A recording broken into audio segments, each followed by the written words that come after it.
ಸ್ಯಾಂಡಲ್ವುಡ್ಗೆ ಸಚಿವೆ ಲಕ್ಷ್ಮೀ ಹೆಬ್ಬಾಳ್ಕರ್ ಎಂಟ್ರಿ. ರಾಜಕೀಯದ ಜೊತೆಗೆ ಸಿನಿಮಾ ಕ್ಷೇತ್ರಕ್ಕೂ ಕೂಡ ಕಾಲಿಟ್ಟಿರುವಂತಹ ಹೆಬ್ಬಾಳ್ಕರ್. ಸ್ಯಾಂಡಲ್ವುಡ್ಗೆ ಸಚಿವೆ ಲಕ್ಷ್ಮೀ ಹೆಬ್ಬಾಳ್ಕರ್ ಎಂಟ್ರಿ. ರಾಜಕೀಯದ ಜೊತೆಗೆ ಸಿನಿಮಾ ಕ್ಷೇತ್ರಕ್ಕೂ ಕೂಡ ಕಾಲಿಟ್ಟಿರುವಂತಹ ಹೆಬ್ಬಾಳ್ಕರ್ ನಟಿಯಾಗಿ ಕಾಣಿಸಿಕೊಳ್ತಾರಾ ಸಚಿವೆ ಲಕ್ಷ್ಮೀ ಹೆಬ್ಬಾಳ್ಕರ್ ಎನ್ನುವಂತಹ ಪ್ರಶ್ನೆ. ಲಕ್ಷ್ಮಿ ಈಗ ನಟಿಯೋ, ನಿರ್ಮಾಪಕಿಯೋ, ನಿರ್ದೇಶಕಿಯೋ? ಲಕ್ಷ್ಮೀ ಹೆಬ್ಬಾಳ್ಕರ್ ಅವರ ಮೊದಲ ಸಿನಿಮಾ ಯಾವುದು ಗೊತ್ತಾ? ಇದು ಫ್ರೀಡಂ ಟಿವಿಯ ಮಾಸ್ಟರ್ ಎಕ್ಸ್ಕ್ಲೂಸಿವ್ ಸ್ಟೋರಿ. ಎಸ್ ವೀಕ್ಷಕರೇ, ಸ್ಯಾಂಡಲ್ವುಡ್ಗೆ ಲಕ್ಷ್ಮೀ ಹೆಬ್ಬಾಳ್ಕರ್ ಅವರು ಎಂಟ್ರಿ ಕೊಡಲಿದ್ದಾರೆ.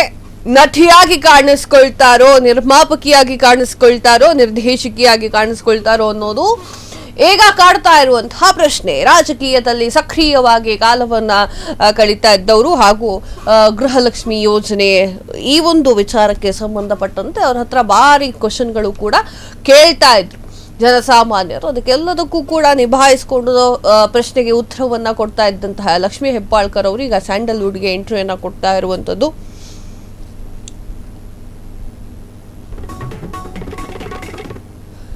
ಮಾಸ್ಟರ್ ಎಕ್ಸ್ಕ್ಲೂಸಿವ್ ನ್ಯೂಸ್ ಆಗಿದೆ. ಸ್ಯಾಂಡಲ್ವುಡ್ಗೆ ಲಕ್ಷ್ಮೀ ಹೆಬ್ಬಾಳ್ಕರ್ ಅವರು ಯಾವ ರೀತಿಯಾಗಿ ಎಂಟ್ರಿ ಕೊಡ್ತಾರೆ ಅಂತ ಹೇಳಿ. ನಟಿಯಾಗಿ ಎಂಟ್ರಿಯನ್ನ ಕೊಡ್ತಾರೋ, ನಿರ್ಮಾಪಕಿಯಾಗಿ ಎಂಟ್ರಿಯನ್ನ ಕೊಡ್ತಾರೋ, ನಿರ್ದೇಶಕಿಯಾಗಿ ಎಂಟ್ರಿಯನ್ನ ಕೊಡ್ತಾರೋ ಎನ್ನುವಂಥದ್ದು ಈಗ ಪ್ರಶ್ನೆಯಾಗಿದೆ. ಸಚಿವೆ ಆಗಿರುವಂತಹ ಲಕ್ಷ್ಮೀ ಹೆಬ್ಬಾಳ್ಕರ್ಗೆ ಸಂಬಂಧಿಸ್ತಾ ಇರುವಂತಹ ಈ ಒಂದು ಸ್ಟೋರಿ. ಸಿನಿಮಾ ರಂಗಕ್ಕೆ ಎಂಟ್ರಿ ಕೊಡಲಿದ್ದಾರೆ ಲಕ್ಷ್ಮೀ ಹೆಬ್ಬಾಳ್ಕರ್ ಅವರು. ರಾಜಕೀಯವನ್ನು ಕೂಡ ನಿಭಾಯಿಸಿಕೊಂಡು ಸಿನಿಮಾ ಕ್ಷೇತ್ರದಲ್ಲೂ ಕೂಡ ನಿಭಾಯಿಸುವಂತಹ ಶಕ್ತಿ ಸಾಮರ್ಥ್ಯವನ್ನ ಲಕ್ಷ್ಮೀ ಹೆಬ್ಬಾಳ್ಕರ್ ಅವರು ಹೊಂದಿದ್ದಾರೆ. ಆ ಒಂದು ಕಾರಣಕ್ಕಾಗಿ ಲಕ್ಷ್ಮೀ ಹೆಬ್ಬಾಳ್ಕರ್ ಅವರು ಈಗ ಎಂಟ್ರಿಯನ್ನ ಕೊಡ್ತಾ ಇರುವಂತದ್ದು. ವೀಕ್ಷಕರೇ, ನಿರ್ಮಾಪಕಿ ಆಗ್ತಾ ಇದ್ದಾರೆ ಸಚಿವೆ ಲಕ್ಷ್ಮೀ ಹೆಬ್ಬಾಳ್ಕರ್. ಲಕ್ಷ್ಮೀ ಹೆಬ್ಬಾಳ್ಕರ್ ಹೊಸ ಪ್ರೊಡಕ್ಷನ್ ಹೌಸ್ ಆರಂಭವಾಗ್ತಾ ಇದೆ. ತಮ್ಮ ಮೊಮ್ಮಗಳ ಹೆಸರಿನಲ್ಲಿ ಐರಾ ಪ್ರೊಡಕ್ಷನ್ ಅಂತ ಹೇಳಿ ಶುರು ಮಾಡಿದ್ದಾರೆ.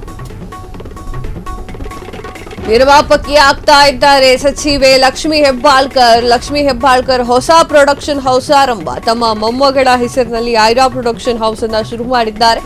ಐರಾ ಪ್ರೊಡಕ್ಷನ್ ಹೌಸ್ ನಿಂದ 2 ಕನ್ನಡ ಸಿನಿಮಾ ನಿರ್ಮಾಣ ಶುರುವಾಗಿದೆ. ಲಕ್ಷ್ಮೀ ಹೆಬ್ಬಾಳ್ಕರ್ ಸಿನಿಮಾದಲ್ಲಿ ಕನ್ನಡದ ಟಾಪ್ ನಟರು ಆಕ್ಟಿಂಗ್ ಮಾಡಲಿದ್ದಾರೆ. ಪ್ಯಾನ್ ಇಂಡಿಯಾ ಸಿನಿಮಾ ಆಗುತ್ತೆ ಲಕ್ಷ್ಮಿ ಹೊಸ ಸಿನಿಮಾ. ಲಕ್ಷ್ಮೀ ಹೆಬ್ಬಾಳ್ಕರ್ ಸಿನಿಮಾದಲ್ಲಿ ನಟ ರಮೇಶ್ ಅರವಿಂದ್ ಆಕ್ಟಿಂಗ್. ಮತ್ತೊಂದು ಸಿನಿಮಾದಲ್ಲಿ ಗೋಲ್ಡನ್ ಸ್ಟಾರ್ ಗಣೇಶ್ ಅವರು ಆಕ್ಟಿಂಗ್ ಮಾಡ್ತಾ ಇರುವಂತದ್ದು. ನಟ ಡಾಲಿ ಧನಂಜಯ್ ಕೂಡ ಲಕ್ಷ್ಮೀ ಹೆಬ್ಬಾಳ್ಕರ್ ಸಿನಿಮಾದಲ್ಲಿ ಆಕ್ಟಿಂಗ್. ಮೊಮ್ಮಗಳ ಹೆಸರಿನಲ್ಲಿ 2 ಕನ್ನಡ ಸಿನಿಮಾವನ್ನ ನಿರ್ಮಿಸ್ತಾ ಇದ್ದಾರೆ ಲಕ್ಷ್ಮೀ ಹೆಬ್ಬಾಳ್ಕರ್. ಬಜೆಟ್ ಬಗ್ಗೆ ಇನ್ನೂ ಕೂಡ ಮಾಹಿತಿ ಕೊಟ್ಟಿಲ್ಲ ಸಚಿವೆ ಲಕ್ಷ್ಮೀ ಹೆಬ್ಬಾಳ್ಕರ್. ರಾಜಕೀಯದ ಜೊತೆಗೆ ಸಿನಿಮಾ ಇಂಡಸ್ಟ್ರಿಯಲ್ಲೂ ಕೂಡ ಬೆಳೆಯಲು ನಿರ್ಧಾರವನ್ನ ಮಾಡಿಕೊಂಡಿದ್ದಾರೆ. ವೀಕ್ಷಕರೇ, ಲಕ್ಷ್ಮೀ ಹೆಬ್ಬಾಳ್ಕರ್ ಅವರು ಸ್ಯಾಂಡಲ್ವುಡ್ಗೆ ಎಂಟ್ರಿಯನ್ನ ಕೊಡ್ತಾ ಇದ್ದಾರೆ. ತಮ್ಮ ಮೊಮ್ಮಗಳ ಹೆಸರಿನಲ್ಲಿ ಶುರು ಮಾಡಿರುವಂತಹ ಒಂದು ಪ್ರೊಡಕ್ಷನ್ ಹೌಸ್, ತಮ್ಮ ಮೊಮ್ಮಗಳ ಹೆಸರಿನಲ್ಲಿ ಅಂದ್ರೆ ಐರಾ ಪ್ರೊಡಕ್ಷನ್ ಹೌಸ್ ಶುರು ಮಾಡಿದ್ದಾರೆ. ಐರಾ ಪ್ರೊಡಕ್ಷನ್ ಹೌಸ್ ನಿಂದ 2 ಕನ್ನಡ ಸಿನಿಮಾ ನಿರ್ಮಾಣ ಮಾಡಲಿಕ್ಕೆ ಯೋಜನೆಯನ್ನ ಇಟ್ಕೊಂಡಿರುವಂತಹ ಲಕ್ಷ್ಮೀ ಹೆಬ್ಬಾಳ್ಕರ್ ಅವರು ಈ ಒಂದು ಸಿನಿಮಾದಲ್ಲಿ ಕನ್ನಡದ ಟಾಪ್ ನಟರು ಕೂಡ ಆಕ್ಟಿಂಗ್ ಮಾಡ್ತಾ ಇದ್ದಾರೆ. ಫ್ಯಾನ್ ಇಂಡಿಯಾ ಸಿನಿಮಾ ಆಗುತ್ತೆ ಲಕ್ಷ್ಮೀ ಹೆಬ್ಬಾಳ್ಕರ್ ಅವರ ಈ ಒಂದು ಹೊಸ ಸಿನಿಮಾ. ಲಕ್ಷ್ಮೀ ಹೆಬ್ಬಾಳ್ಕರ್ ಸಿನಿಮಾದಲ್ಲಿ ನಟ ರಮೇಶ್ ಅರವಿಂದ್ ಕೂಡ ಆಕ್ಟಿಂಗ್ ಮಾಡಲಿದ್ದು, ಮತ್ತೊಂದು ಸಿನಿಮಾದಲ್ಲಿ ಗೋಲ್ಡನ್ ಸ್ಟಾರ್ ಗಣೇಶ್ ಕೂಡ ಆಕ್ಟಿಂಗ್ ಮಾಡ್ತಾ ಇದ್ದಾರೆ. ನಟ ಡಾಲಿ ಧನಂಜಯ್ ಕೂಡ ಲಕ್ಷ್ಮೀ ಹೆಬ್ಬಾಳ್ಕರ್ ಅವರ ಸಿನಿಮಾದಲ್ಲಿ ಆಕ್ಟಿಂಗ್ ಮಾಡ್ತಾ ಇದ್ದು, ಮೊಮ್ಮಗಳ ಹೆಸರಿನಲ್ಲಿ ಅಂದ್ರೆ ಐರಾ ಹೆಸರಿನಲ್ಲಿ 2 ಕನ್ನಡ ಸಿನಿಮಾವನ್ನ ನಿರ್ಮಾಣ ಮಾಡ್ತಾ ಇರುವಂತಹ ಲಕ್ಷ್ಮೀ ಹೆಬ್ಬಾಳ್ಕರ್ ಅವರು ರಾಜಕೀಯದ ಜೊತೆಗೆ ಸಿನಿಮಾ ಇಂಡಸ್ಟ್ರಿಯಲ್ಲೂ ಕೂಡ ಬೆಳಿಲಿಕ್ಕೆ ನಿರ್ಧಾರವನ್ನ ಮಾಡಿಕೊಂಡಿದ್ದಾರೆ. ಲಕ್ಷ್ಮೀ ಹೆಬ್ಬಾಳ್ಕರ್ ಅವರು ತುಂಬಾ ಚೆನ್ನಾಗಿ ರಾಜಕೀಯನ ಮಾಡ್ತಾರೆ. ಸಿನಿಮಾದಲ್ಲೂ ಕೂಡ ಸಿನಿಮಾ ಒಂದು ಇಂಡಸ್ಟ್ರಿಗೂ ಕೂಡ ಎಂಟ್ರಿ ಕೊಡ್ತಾ ಇರುವಂತದ್ದು ಅವರ ಅಭಿಮಾನಿಗಳಿಗೆ ಖುಷಿ ತರುವಂತಹ ವಿಚಾರ.